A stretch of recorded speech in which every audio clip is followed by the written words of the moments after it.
security has to be people-centered. It has to be people-centered, you know. And of course, even our present police force,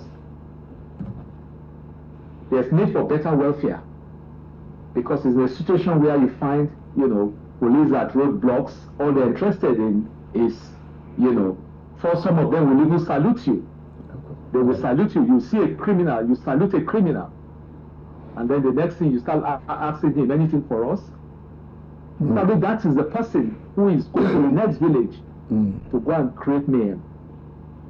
So there must be, you know, improved salaries, and then also modern equipment. Okay. Digital surveillance systems, forensic laboratories, and then there has to be continuous professional training for them. An underpaid and poorly equipped police force cannot effectively combat sophisticated criminal networks. We have to invest in intelligence and technology. For example, modern equipment such as drones, of course we've mentioned that before, and CCTV systems, you know, biometric databases. All these things we have to step them up, so that, you know, in some climes, right at the airport, in some places now you don't even need to remove your shoes.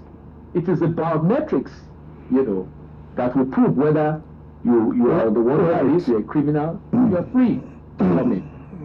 And of course, satellite monitoring, digital tracking equipment, artificial intelligence assisted surveillance, all these things, you know, we need to introduce so that, you know, we can step up and make, you know, our communities, our nation more secured. You know, we need to have integrated national data systems, you know, because right now you are not even sure the NIN or the BVN, you are not sure which one is authentic right now. You know, because people can just go and they pay some money somewhere, and then they get NIN or they get the BVN. You know? So we can go on and on. But as far as I'm concerned, you know, we have to also speak to government. There's need for job creation, skill acquisition, entrepreneurship support. You know, for rural development, agricultural modernization, and quality education, you know. So all these things. And of course, the judicial system. Justice delayed weakens deterrence. You know, we need faster prosecution. You know, you arrest people, you say, and then they are kept somewhere, and then you are still feeding them, you know, keeping them. And after some time, you find out that they are out on the streets again. Okay, for time consideration. Yes, I can go on and on now. I can see that. You know, so yeah, so let me just thank you very much. We are gradually, time is no one's friend. We are gradually coming to a point of flow interaction. And but it would be unfair if I don't allow you to have one more shot. And another particular question for General, which I can. But meanwhile, let's for those who are on Zoom, you know the rules.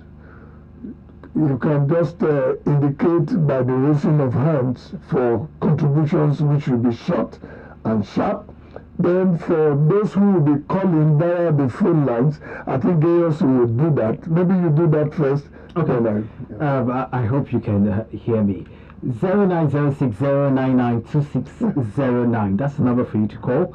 0906-099-2609. Or you can try 0704-100-7949. 0704 100-7949. On WhatsApp it is 0915-849-4949. 0915-849-4949. You can text us there or send us a voice note. And then the technical crew can please help us put it on the put the number, studio number to call on the chat box on Zoom. Let me quickly ask SEUN ONIGBINDE to just also come up with his thoughts. And would Nigeria be safer if security votes were abolished and channeled directly into police modernization, intelligence gathering, and technology deployment? I hope we can do it very fast. Thank you. SEUN? Yeah, I mean, thanks so much, sir. I agree that if a lot of monies that are abused in the name of security votes is channeled properly to technology, intelligence, it will work. But I think the first step of that is what we're about to do with the state police. One of the key revelations I heard was that there are over 700 communities in Orire local government, over 700. I mean, small, very small communities where 200 to 300 people live. And they don't have any policing presence in those environments. And those are the things that, if we get states to own up to the responsibility of security and they do it properly and do it well, we can start having improved security framework that relies on local intelligence, swift action, even use of technology. I mean, those old forests, this old national park that is quietly now becoming a cover for terrorists. People put their thermal drones that would, that you can insert into all of those places. You land them like you would think it's fruit. You land them into a tree. You build a whole network of them into a tree, and you maybe reproducibility take their batteries and you able to stay there constantly. Those kind of things we need to bring forward. Those things seems will not work effectively in this centralized policing system we have. So not just more money that we need, but spending the more money in a proper way. Yeah. Thank you very much. And a very quick one for General, if you can make it very short. When Colonel YOMI was talking about prosecution, it is gladdening to note that President Bola Ahmed Tinubu yesterday or 2 days ago has assured, I mean, in fact, he gave a hard knock to the bandits that he's not going to do any prisoner swap, that he will not release anybody. But I want you to flash back to Buhari era, where what happened at Kuje prison, it looked like they looked the other way and allowed those Boko Haram to have their way. You could just, for the benefit of insight, what would you say about this, General? While we go back to go for floor interactions and the calls can begin to come in. Thank you. I hope we still have General Williams. Okay? Yes, General Williams is still there. General, sir. Yes, please, the studio. Yeah. I lost you for a few minutes. Yes, we are hearing. We were talking about prosecution. Did you hear the question, sir? You were talking about what happened. We said President Bola Ahmed Tinubu has told off the bandits or the terrorists that he will not do any prisoner swap or allow, free any prisoner. But you recall that during Buhari era, there was an invasion of Kuje prison, whereby it would appear, because that was what it looked like then, that the government in power then looked the other way and allowed those terrorists to free those insurgents that have been held in captivity. I want you to just flash back to also, maybe you want to applaud President Tinubu for that new initiative. Thank you.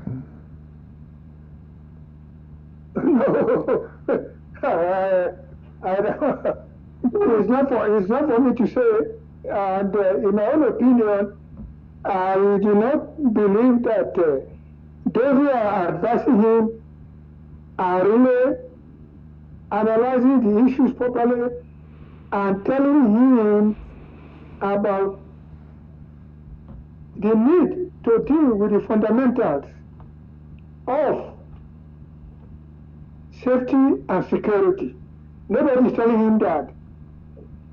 And I've accused my own colleagues, chief of defense staff and service chiefs, why they have no courage to go to the president and tell him, we in the armed forces, we want to face the insurgency.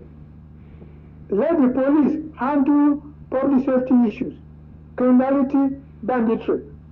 I've suggested so many times to people who need to listen. We don't need federal policing. We need MOPOD as a federal paramilitary force with commandos at the state level. You know that, see, in India, that sort of kidnapping, it is handled by commando police. At the state level, you now have federal paramilitary force who, if the state commando cannot handle the problem, they back up the state. They back up the state. The military comes in very much last. But right now, like my dear colleague said, we are not structured. The military is not structured for counter-insurgency, or low-intensity warfare, or regular, irregular warfare. We are not. We are too structured like an army that's going to fight a conventional warfare. And I keep telling my dear young colleagues, nobody will attack Nigeria, nobody. When you come to the question of the borders, again, you have the paramilitary police. You put them with the customs and immigration at the border. And you have a border system. And with all this technology that you people are talking about, drones and everything, they have them. Customs, immigration, they have drones. Armed forces, they have drones. They have special forces. Customs has enforcement agents who carry guns. Okay. Immigration too. It is a matter of reorganizing these structures. Train them to be better and give them the appropriate technology. Okay. That's all. Even customs has aircraft. So what are you waiting for? That's why I said, in 6 months, this problem can be solved. But nobody's telling President Tinubu that. Nobody. That's why we are in this situation. So it will need to find out, all this money I'm giving you, what are you spending the money on? What are you spending the money on? You are coming to 5.something trillion now, to spend on what? Importantly too, are they even maintaining the sophisticated equipment they are buying for them? Are they maintaining them? Where are they? What are they using them for? And finally, if you buy people with sophisticated equipment, you don't know how to operate it. You don't have the tactics to apply those sophisticated equipment. These are the things nobody is finding out. You keep recruiting men, you keep spending money. We are like people who do not think now. We are not thinking. We are not thinking at all. And that's why we are in this situation. Okay. Thank you. Thank you very much. Now the phone lines can buzz again, but okay, let's go to Zoom. We have Akogu. That's Commodore Kunle. Yes, Akogu, you have the floor. Thank you very much. I cannot speak here when General ISHOLA Williams has spoken, and when Colonel Larry has also spoken, and my civilian friend, not bloody civilian, but my civilian friend. But I just think I want to. I do have a bloody civilian, so. I want to change the tragedy of the discourse, I've listened to my senior colleagues. They have addressed, most of the challenges, but the trajectory I want to maybe advance is that if you have a headache, you can take temporarily, but maybe till the cause of that day, you still need to either, do a surgery, do something else to get the headache off. I think all the tactical and operational aspect that has been well discussed here are not really, they are part of the problem, but I think there are two actors in this scenario here. You have the hostile intelligence service, that's the Americans, the British, the French, and all those Israelis, the Chinese, they're involved in all this. Then you have the domestic ones that they are also doing their thing based on ignorance. They talk about religion and maybe they want to make money from kidnapping and so on. But the center of gravity of what is going on is mineral resources. So the hostile intelligence services, like the French, the Chinese, and so on, are using the domestic ones that want, Sharia and maybe Islamic, whatever. They have their own agenda, but they are being used from outside to perpetrate all this. So while the jihadists are making their ways, the Chinese, the British, the Americans, they are cutting away your resources. So if you want to elevate this discussion, we bought Super Tucano fighter jets. I was in the system, we bought all those things. It's not like the Nigerian army or Nigerian military cannot stop what is going on, as General ISHOLA Williams has mentioned. They can. The problem is that Tinubu himself knows what is going on. He understands what is going on. He knows the solution to it. And I'm saying this with authority because I've spoken with him before he became president, and we've spent like 3 hours with him. So he knows what is going on.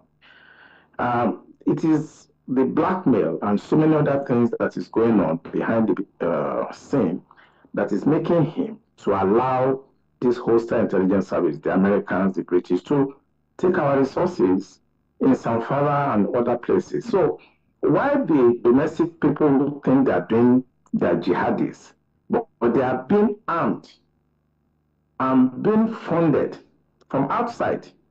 The CIA is funding Boko Haram. We all know that. So while we discuss the major operational issues and the problems of policing, financing, and so on, I just want to elevate the discussion that for us to solve it, it's not the amount of money you put in. It's not the amount of weapons you put in. It's the political will to arrest those people that are sponsoring these things, these narratives within the system itself, and to call our Foreign Affairs Ministry, the NIA, to interdict what the CIA, the MI5, the Chinese intelligence, and so on, what they are doing in Nigeria. That is the bigger picture. I think we should look at the problem more holistically than maybe looking at the pedestrian one, which is kidnapping, insurgency, and so on. The main issue, Nigeria has been captured by the West and the Chinese, and they are the ones fomenting all this problem. While we are struggling and discussing, they are cutting away your resources, they are taking away your gold and so many things. If you go to Dubai, you see the Nigerian gold market is there. So it's about resources. So the religious aspects are foolish. They think they are making inroads by establishing their Sharia something. But who is financing them? Who is sponsoring them? It is the people outside that are sponsoring them. And our politicians here cannot do anything because they have been blackmailed. Most of them are supposed to be in prison. You know that. Some governors they ran away from US to be here. Some of your ministers also, they have a lot of. So those are the major issue. The foreign powers that are sponsoring these things for the resources, then the foolish religious jihadis that think they want to carry their Quran to the sea, that are being sponsored by them. So I think we should try and see how we can get the right people to get to our government in 2027. good leadership will resolve all these things, because Yar'Adua did it in 6 months, as General Ishola would have said. We were the one they used that time, and it was done in 9 months. Niger Delta issue. So Tinubu can do it, but he's been blackmailed. So I just want to rest at this point. I want to thank Colonel Dara and General Ishola Williams, my boss, for a wonderful outing this evening. And my civilian friend too. Thank you. Thank you very much, Akobu. Let's go over to Yinka Quadri. That's another fine gentleman too. Let's meet Yinka Quadri. Okay, you have the floor. Thank you.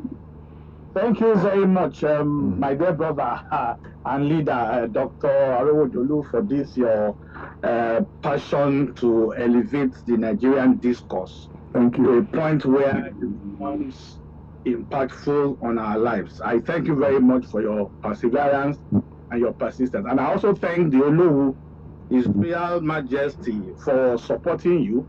I must recognize the commitment. Thank you very much. Thank you so much.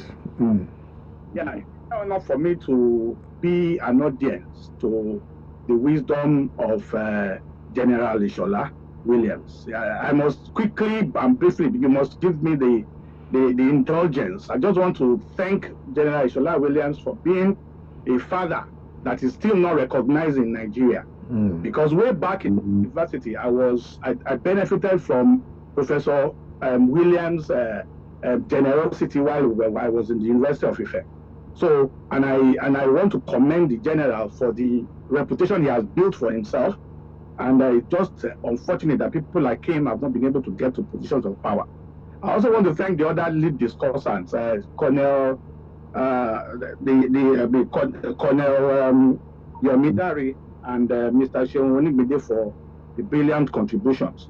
Now, just going straight to my point. Incidentally, Commodore Kunle Olaomi, the Akogun, has given a light to what I had intended to say.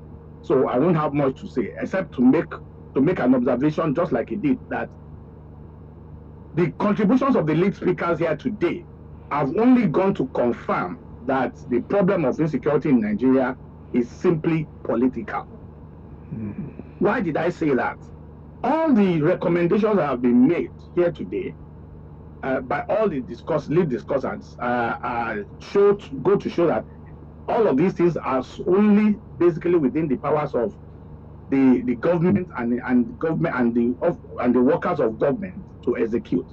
There is hardly anything that the citizenry can do in all of these recommendations that have been put forward by our learned discussants here. And to drive the matter home that this is purely political.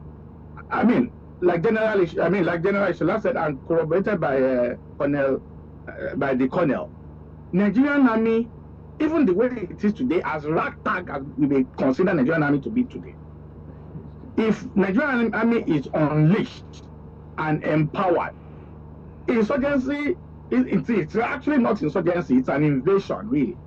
The invasion into Nigeria and the attempts to capture Nigeria will be completely subdued in 3 months at most. With the current situation of the Nigerian Army as unequipped, or well, as we may think it is, I'm sure it could be, that could happen. But because this is political, the Nigerian military is not given the free access to operate. That's one of the major reasons that we have, that this crisis is continuing and even growing.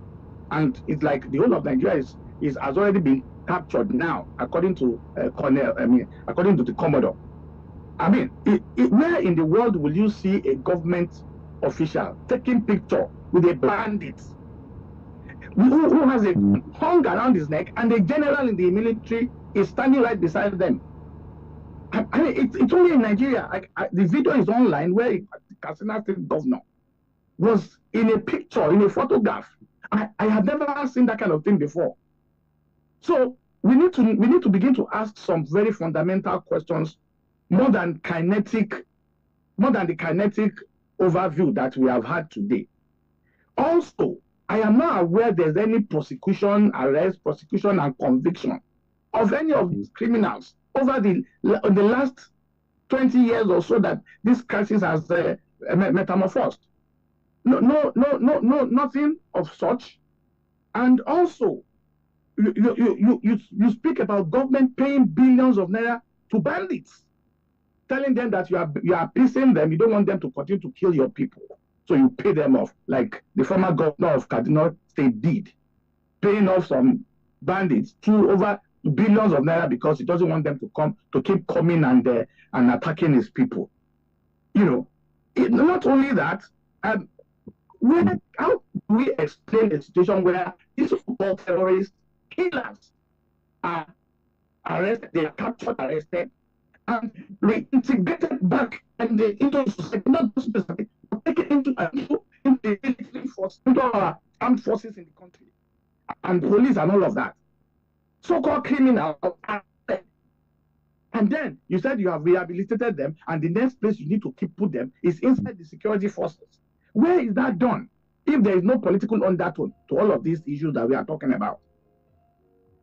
And it is only here too in Nigeria that respected citizens, traditional rulers will come out and be defending what is obscene and indefensible. How can a leader come and say, oh, on them, they are just they are hungry people, or they are not well taken care of? That's the reason are they the only people that are hungry in Nigeria? If all Nigerians want to do that, what country are we going to have? So that is why, for me, I want to support the Commodore, that in as much as all of the presentations made are so very fundamental and germane and relevant, because invariably we still need to deal with this matter. We need to look at the leadership that is look, it may be too far to say that there is political orchestration here, but you can't deny the fact that there is either a toleration or a collaboration somehow. Because if there is a political will to deal with this matter, everybody that has spoken here, if only one of them is taken or arrested and say, look, I am the president of this country, I am arresting you, General ISHOLA, come here and sit with me, I want this problem solved. This problem will be solved in some extent. And if it is Mr. Shoni, say, you're going to come here, my brother, you're under arrest, yes, I'm the president, I'm your brother, I'm your father, come and solve this problem for me. This problem will be solved. So, in as much as I agree that we need to do all of these things that have been mentioned, yeah, we need to acquire technology, get drones and all of that, fantastic. Okay. The bottom line, thank you, that we need to do two things. One, there's an agenda that wants to overrun Nigeria. It's an historical one over the years. The agenda is still on. And the second is what the Commodore said, that look, there are resource interests, people, stakeholders who are eyeing our resources and are trying to destabilize the country so that they can gain unfettered access to those resources. Thank you very much. Thank you, Yinka Kodri. Well, we have gradually come to the end of the program. I will be bringing up KBC for his roundup, but Yinka forgot to even say that even from the highest quarter in the military, I was reading a story with the headline, what did they say? These bandits are not, we shouldn't let them die. We should pity them and help them to be repentant. I don't know what to say about that. Thank you very much. I have already signaled that KBC was coming up. KBC, thank you so much. Thank you very much, Dr. AYO. Let me start by appreciating the very, external carried out by our discussants. Thank you very much, all of you. General Williams, Colonel Dari and Mr. ONIGBINDE, we really appreciate the depth and quality of your analysis of the issues at hand as well. And also to moderators, Pastor AYO and Mr. Gaius as well. Unfortunately, we couldn't properly benefit from the contribution and encouraged by Gaius because of technical issues. I think we will come to that in a while as well.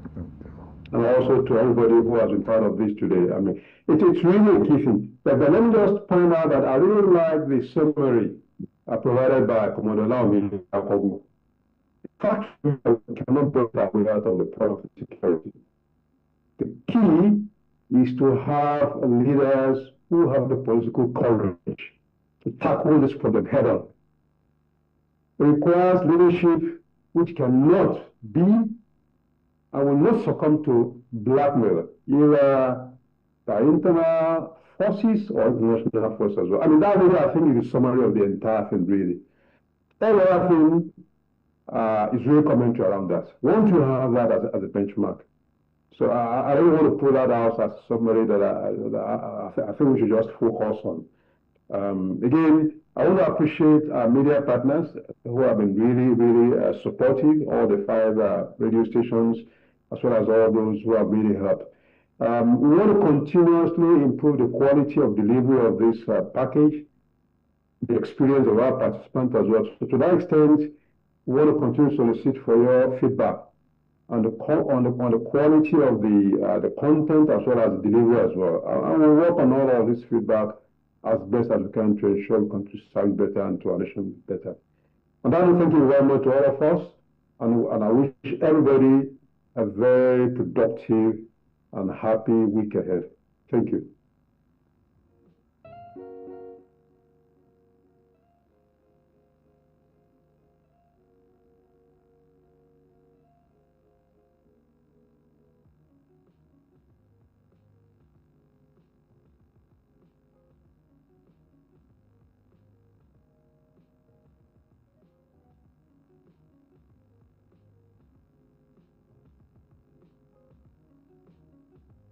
Thank you, Colonel Yomi Dari.